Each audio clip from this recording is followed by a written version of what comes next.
They thought she was invisible, just another black woman they could push around. They didn't know they were trying to break someone who had already risen beyond their reach. The train station smelled of steel and oil, the announcements blaring overhead as commuters rushed by, eyes averted.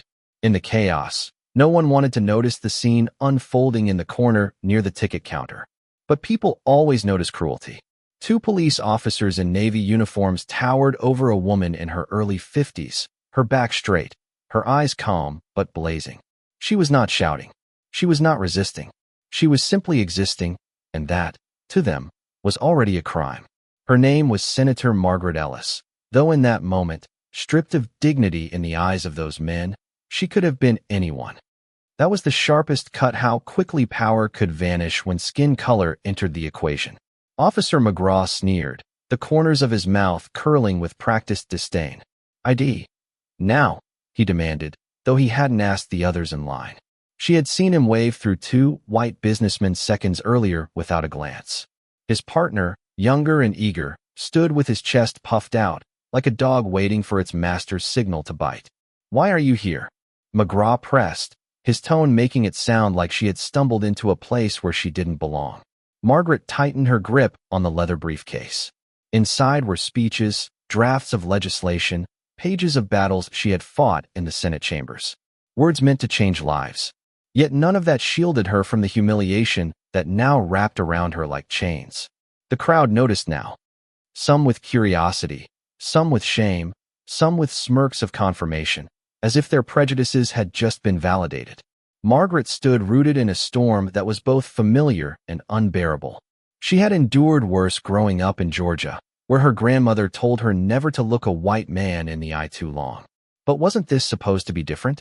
Hadn't she fought, risen, and won her seat in the highest corridors of power? And yet, here she was, dragged back into a theater she never auditioned for. The officer yanked the briefcase from her hand, tossing it to the floor, papers scattering like frightened birds across the dirty tiles. People gasped. Margaret didn't flinch. Her dignity remained intact, stitched into her spine. But her silence was not weakness, it was strategy. "Answer me," McGraw barked. The younger officer snickered. "Maybe she can't read the signs." The words dripped with venom, and a few in the crowd chuckled nervously, complicit in the performance of cruelty. Margaret finally spoke, her voice low but cutting through the noise. "Do you treat every traveler this way?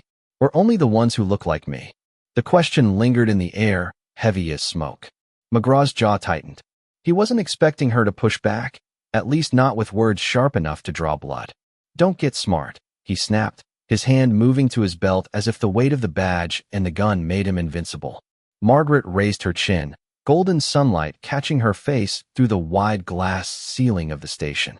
For a split second, she seemed almost untouchable, a figure carved in defiance. But the reality was harsher. She was a black woman, alone, surrounded by uniforms and silence. The whispers began to ripple. Why are they bothering her? She didn't do anything. Leave her alone. The crowd was shifting, its conscience awakening in fragments. Margaret felt it. She had lived long enough to know that courage often begins as a whisper before it roars. She bent down, slowly, gathering her papers, her hands steady despite the storm. Each sheet she picked up was a reminder of why she endured drafts about education reform, healthcare access, racial justice. The irony stabbed at her, words written to build a better nation, now dirted by the boots of prejudice. McGraw kicked one page out of her reach. "You don't belong here," he muttered. It wasn't about the station anymore. It was about the country. The unspoken rule they thought still governed the soil. Who gets to belong and who never will. Margaret looked up at him, eyes unflinching, her voice carrying enough weight to silence the echo of announcements above. "I belong wherever justice is needed." The younger officer scoffed, rolling his eyes, but unease flickered in McGraw's stance. Somewhere deep, he knew he had misjudged her. But pride is a stubborn jailer. He pushed harder. "Prove who you are." Margaret reached into her coat pocket, pulling out her wallet with deliberate calm. She handed over her identification, a simple card holding the truth they had refused to see. McGraw grabbed it, ready to dismiss her, ready to twist the situation further. But when his eyes landed on the name, the title, his smirk faltered. Silence dropped like a curtain. The younger officer leaned in, eyes widening. "Senator?" The word slipped out before he could cage it. Gasps rippled through the crowd, like a wave breaking on rocks. For the first time, Margaret allowed herself a smile not of triumph, but of clarity. The humiliation they tried to brand onto her had backfired, exposing not her weakness but their corruption. She straightened, her papers still scattered at her feet, but her power undeniable now. The sunlight blazed brighter, as though the station itself had chosen a side. And in that silence, as the crowd's eyes sharpened into judgment not at her but at them, Margaret Ellis knew this moment was bigger than herself. It was a mirror held to the nation, a reminder that racism does not care for titles or achievements. It seeks only to reduce. But sometimes, when it chooses the wrong target, it unmasks itself before the world. Under the fluorescent lights of the station, the silence grew unbearable. McGraw's fingers twitched as he held the senator's ID, the letters on the card burning his pride like acid. The younger officer looked at him, waiting for orders, but McGraw's jaw locked tight. For the first time, the authority he wore like armor seemed to slip. Margaret did not move, did not gloat, did not shout her rank into the crowd. She stood steady, the sunlight drenching her in a halo that contrasted sharply with their shrinking presence. The crowd leaned in now, no longer distant onlookers, but witnesses whose outrage simmered just beneath the surface. An older woman near the ticket line whispered, "She's a senator?" and her voice carried. The murmurs spread fast, louder with each retelling, like sparks on dry grass. Phones came out. Screens glowed. Someone was already live streaming. Margaret could see her own face reflected in the black glass of a stranger's camera, tired yet unyielding. She had lived long enough to know the power of being seen, the danger and the salvation in it. McGraw cleared his throat, shoving the ID back into Margaret's hand as if it burned him. There's been a misunderstanding," he muttered, but the crowd didn't buy it. "A misunderstanding," a young man shouted, his voice breaking the thin veneer of authority. "You humiliated her, threw her stuff on the floor, treated her like trash. That's no misunderstanding." The words hung heavy, raw, undeniable. The younger officer shifted uneasily, glancing at the gathering circle of people. His bravado cracked, his eyes darting to the smartphones pointed at him. He hadn't signed up for this kind of spotlight. "Ma'am," he stammered, forcing a smile that didn't reach his eyes. "If you'll allow us, we can help you pick up your papers." But Margaret didn't bend, didn't grant them the exit they so desperately craved. She stooped on her own, carefully collecting each sheet, her silence louder than any speech she could have given. Her fingers touched the last Pagea draft of her latest bill, meant to address police accountability. The irony nearly made her laugh. Here it was, evidence on the floor that her work was not abstract, not distant legislation. It was her life, her daily survival, her lived experience written in bold ink. She held the page a moment longer than the others, then placed it neatly atop the stack. When she rose, her eyes swept across the crowd. "This," she said finally, her voice resonant, "is exactly why we need change." The words detonated in the air. Applause erupted from one corner of the station, then another, until the sound rolled like thunder through the vaulted ceiling. McGraw's face turned crimson, but he stayed frozen, trapped by the eyes that bore into him from every angle. The younger officer lowered his gaze, suddenly fascinated by the floor tiles. Margaret adjusted her suit jacket, sliding her papers back into the briefcase with deliberate grace. Each movement was a reclamation, a restoration of control they had tried to strip from her. She closed the latch with a sharp click, then looked directly at McGraw. "You owe me nothing," she said, "but you owe this city an apology." He opened his mouth, closed it again. The apology would not come, not yet. Pride was a parasite that dug too deep. Margaret didn't press. She knew some men would rather choke on silence than let the truth pass their lips. Instead, she turned away from them, walking toward the exit as if they no longer existed. The crowd parted for her, reverent, protective, their cheers trailing behind her steps. Cameras followed, flashes sparking, voices calling her name.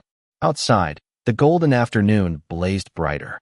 The station doors swung open, and Margaret stepped into the light like a soldier returning from battle. Reporters were already there, alerted by social media posts that spread like wildfire. Microphones extended, questions fired rapid and sharp. Senator Ellis, what happened inside? Were you racially profiled? Do you plan to press charges? Margaret paused on the steps, the sun igniting the strands of gray in her hair. She could have unleashed her anger right then, torn into the injustice with righteous fury.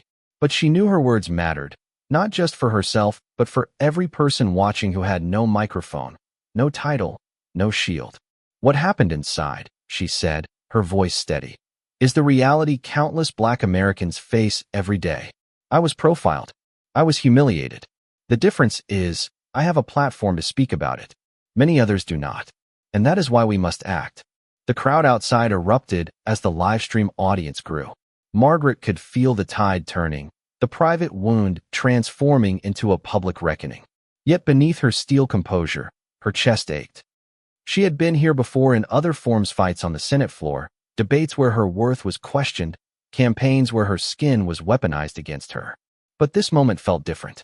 It was raw, unplanned, a truth stripped bare in a train station for the nation to see. Behind her, McGraw and his partner lingered at the entrance, shadows of men who had thought themselves untouchable. Their radios crackled. Their chief's voice barked through, sharp and urgent. The order was clear: return to headquarters immediately. The humiliation that Margaret had endured was now theirs, magnified by the world's eyes. As she descended the steps, a young girl broke through the crowd, her small hand clutching a notebook. She couldn't have been older than 12, her hair in braids, her eyes wide with awe. Senator Ellis, she whispered, breathless, will you sign this for me? Margaret's heart softened. She took the notebook gently, scrawling her name across the first page. The girl's smile lit up the afternoon. Thank you, she said. You make me believe I can be something, too. Margaret handed the notebook back, her throat tight. That was why she endured. That was why she fought. Not for titles, not for applause, but for the seeds she planted in hearts like that little girl's. The cameras caught the exchange, amplifying it into a symbol far larger than the moment itself. But the fight was not over. Margaret knew the station scene would ignite a firestorm, headlines dissecting every second, networks debating whether she had provoked or resisted, columnists twisting her dignity into rhetoric. She braced herself. The battlefield had only shifted from tile floors to television screens. Still, she was ready. She had always been ready. As she climbed into the waiting black car, her aides swarming to shield her, Margaret allowed herself a brief moment of solitude. She closed her eyes, the image of her grandmother flashing before her, the old woman's hands, calloused from years of labor, always guiding, always warning.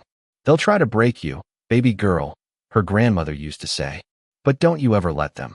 Today, she hadn't. And tomorrow, she would fight harder. The car door shut. The engine roared. Behind her, the golden light flooded the station steps, where the echoes of applause and anger still lingered. Ahead of her, a storm waited, political, personal, national. But Margaret Ellis, Senator of the United States, survivor of every battle thrown her way, tightened her grip on the briefcase and whispered to herself, let it come. The video spread faster than wildfire. Within an hour of the incident, every major news outlet had the footage, grainy at first from cell phones, then sharper from professional cameras that had caught the aftermath outside the station. Margaret Ellis's name trended across every platform, accompanied by hashtags that carved their way into public consciousness: Senator humiliated, train station justice, end racial profiling. The story wasn't just about a confrontation anymore. It had become a mirror the nation could no longer turn away from. Inside her office later that evening, Margaret sat at her desk, the briefcase open beside her, her papers finally stacked neatly again. The lamps cast a warm glow against the mahogany shelves, but the room felt heavier than usual. Every ring of her phone, every knock at the door carried the weight of expectation. She knew the questions already. Would she call for the officer's resignation? Would she sue? Would she launch a formal investigation? The country wanted an answer, but Margaret was not rushing. Her instincts told her that timing mattered as much as truth. Her chief aide, a wiry young man named Daniel, entered with a tablet in hand. His face was flushed, his tie loosened from a day that seemed to stretch beyond its hours. Senator, the media is exploding. CNN, MSNBC, Even Fox of everyone's running with it.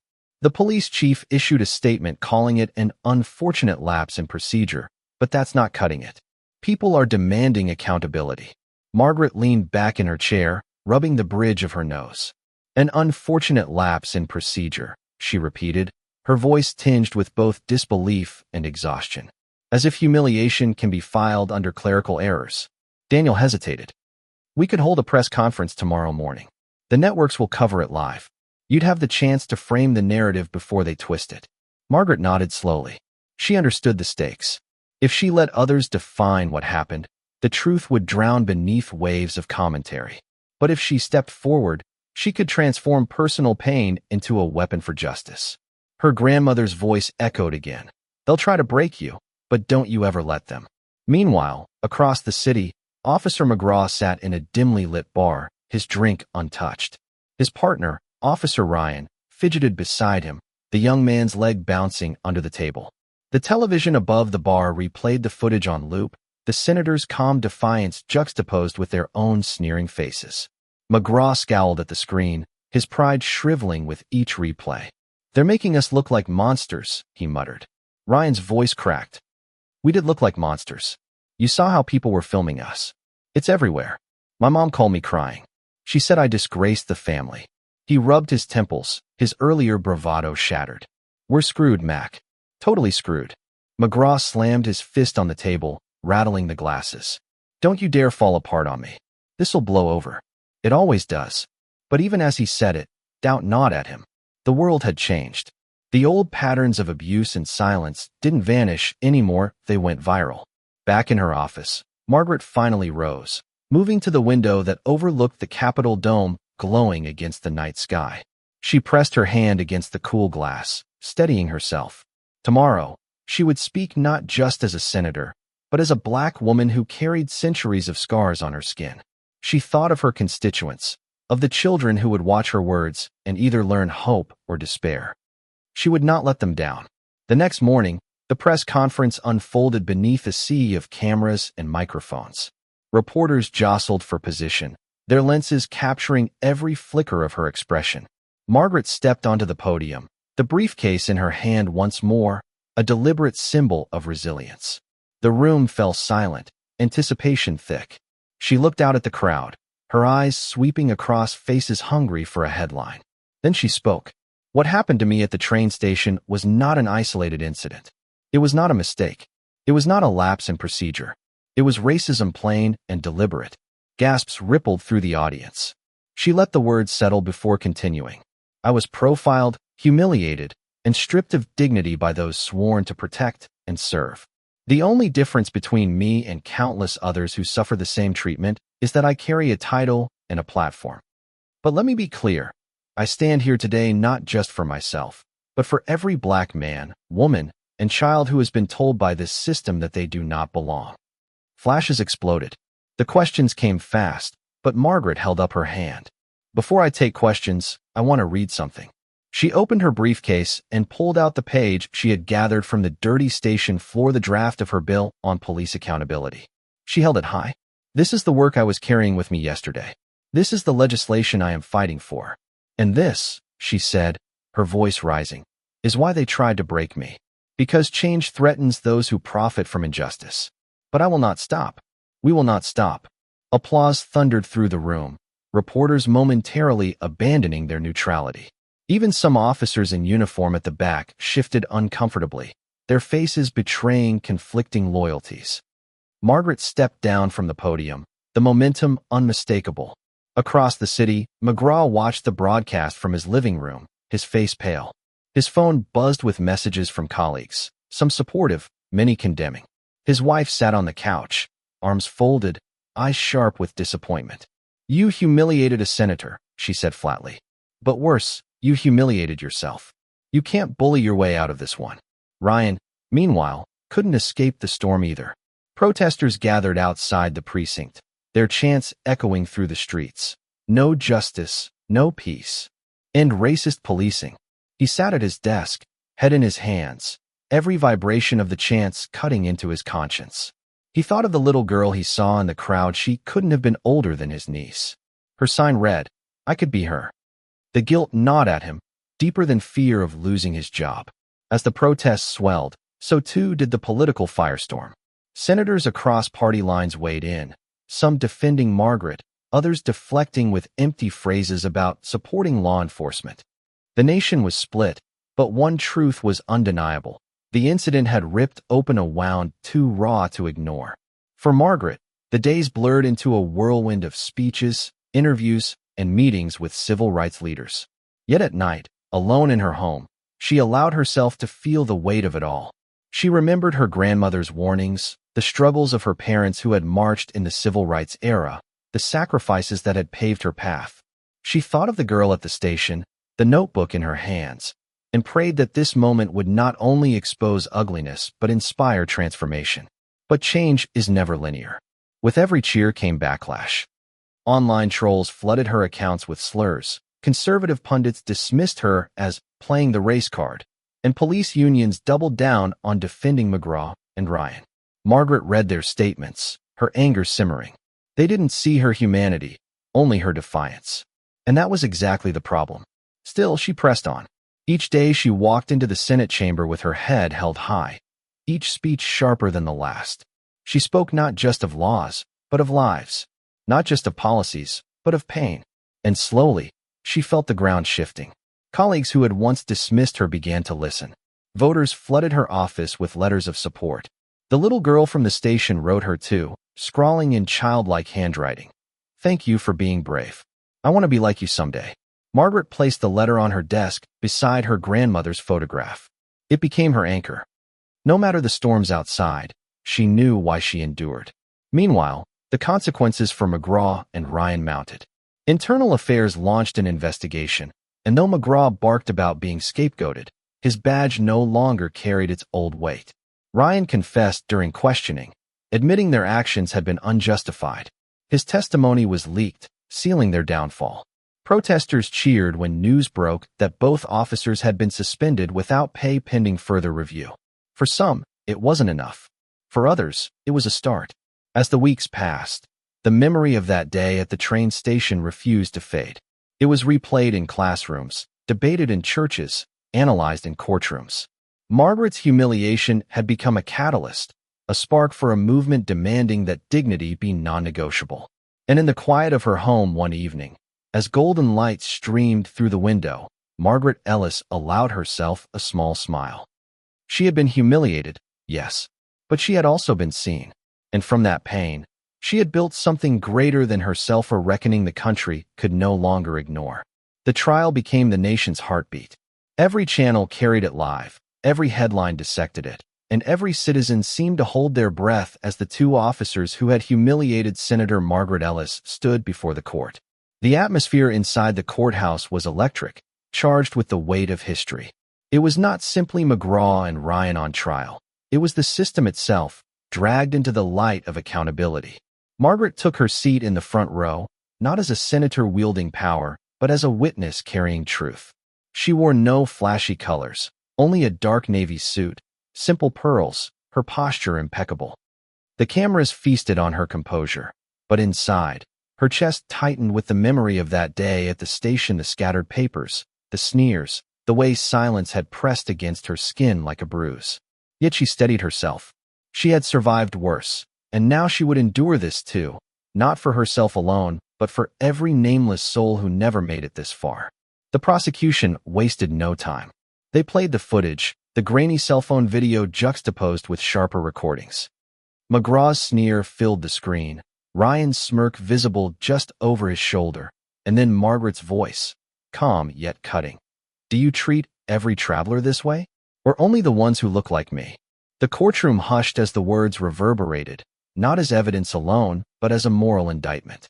The defense tried to twist the narrative, speaking of stressful conditions, heightened security measures, misunderstandings. But the crowd inside and the millions watching at home knew better. They had seen the footage, lived the echoes of such encounters themselves. For once, the lies held no power. Margaret took the stand. The oath felt heavier than any she had taken in the Senate chamber. When asked to recount what happened, she did not embellish. Her voice was steady, her words precise. She described the officer's actions, The humiliation of her briefcase tossed aside, the sting of their laughter, the silence of the crowd that slowly turned to outrage. But she also spoke of something deeper, the history beneath the moment, the generations of wounds it reopened. "I am not the first black woman to be treated as if I do not belong," she said, her eyes sweeping across the jury, the judge, the cameras. "And unless we change, I will not be the last." What happened at that station was not about one officer's temper or one officer's arrogance. It was about a system that allows prejudice to disguise itself as procedure. "I stand here today because I refuse to let silence be the last word." Some jurors blinked back tears. The judge leaned forward slightly, his gavel resting forgotten. Even McGraw shifted uneasily, his facade of indifference cracking. The trial stretched for weeks, but the tide had turned the moment Margaret spoke. Protests outside the courthouse grew into marches. Faith leaders, activists, and ordinary citizens flooded the streets. The chants carried into the windows. No more silence. No more shame. Justice now. When the verdict finally came, the courtroom held its breath. Guilty on charges of misconduct, abuse of power, and civil rights violations. The words rang like a bell across the nation. Ryan buried his face in his hands. McGraw stared ahead, his jaw tight, but the defeat in his eyes unmistakable. For the first time in his career, power had slipped from his grasp, and no badge could restore it. Outside, the crowd erupted. Cheers, sobs, fists raised high in triumph. Margaret emerged from the courthouse steps into a sea of golden light, the evening sun drenching the scene in brilliance. Cameras flashed, but for once, it didn't feel like spectacle. It felt like truth being recorded, history being written. A reporter shouted, "Senator Ellis, do you feel vindicated?" She paused, her gaze steady, her heart heavy with both triumph and sorrow. "This is not about vindication," she said firmly. "This is about recognition. Recognition that what so many endure every day is real, and it must end. Today is a step toward justice, but it is not justice itself. Justice will be when no black mother has to fear for her child on the way to school, when no traveler is humiliated for the color of their skin, when dignity is not something we must demand, but something we are given."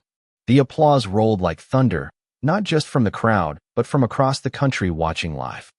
Margaret descended the steps slowly, greeted by hands reaching out, young, old, black, white, strangers bound together by the hope that maybe, just maybe, this moment could be the beginning of something new. Later that night, back in her quiet home, Margaret sat alone at her kitchen table. The noise of the day faded into silence. Before her lay two things: the letter from the young girl at the station, folded and worn from being read too many times, and her grandmother's photograph, the woman's stern but loving eyes gazing back at her. Margaret traced the edges of the letter with her fingers, then whispered to the photograph, "We're still fighting, Grandma. But today, we won a little." The golden light of dusk filtered through the window, bathing the room in warmth. Margaret closed her eyes, letting the silence wash over her. She thought of the countless who had been silenced, the voices lost to history, the names that would never trend on social media. She carried them with her, always. And tonight, she felt them close, a chorus of resilience surrounding her. Tomorrow, the battles would resume, laws to pass, opponents to confront, trolls to ignore. But tonight, she allowed herself one breath of peace, one taste of victory. Not because the war was over, but because hope had survived another day. And as she sat in the glow of that golden light, Margaret Ellis, senator, survivor, black woman unbroken, knew the truth. Dignity could be stolen for a moment, but it could never be destroyed. And in its defense, she would fight until her last breath. Thank you for listening. If you find it interesting, please like and subscribe to follow the next stories.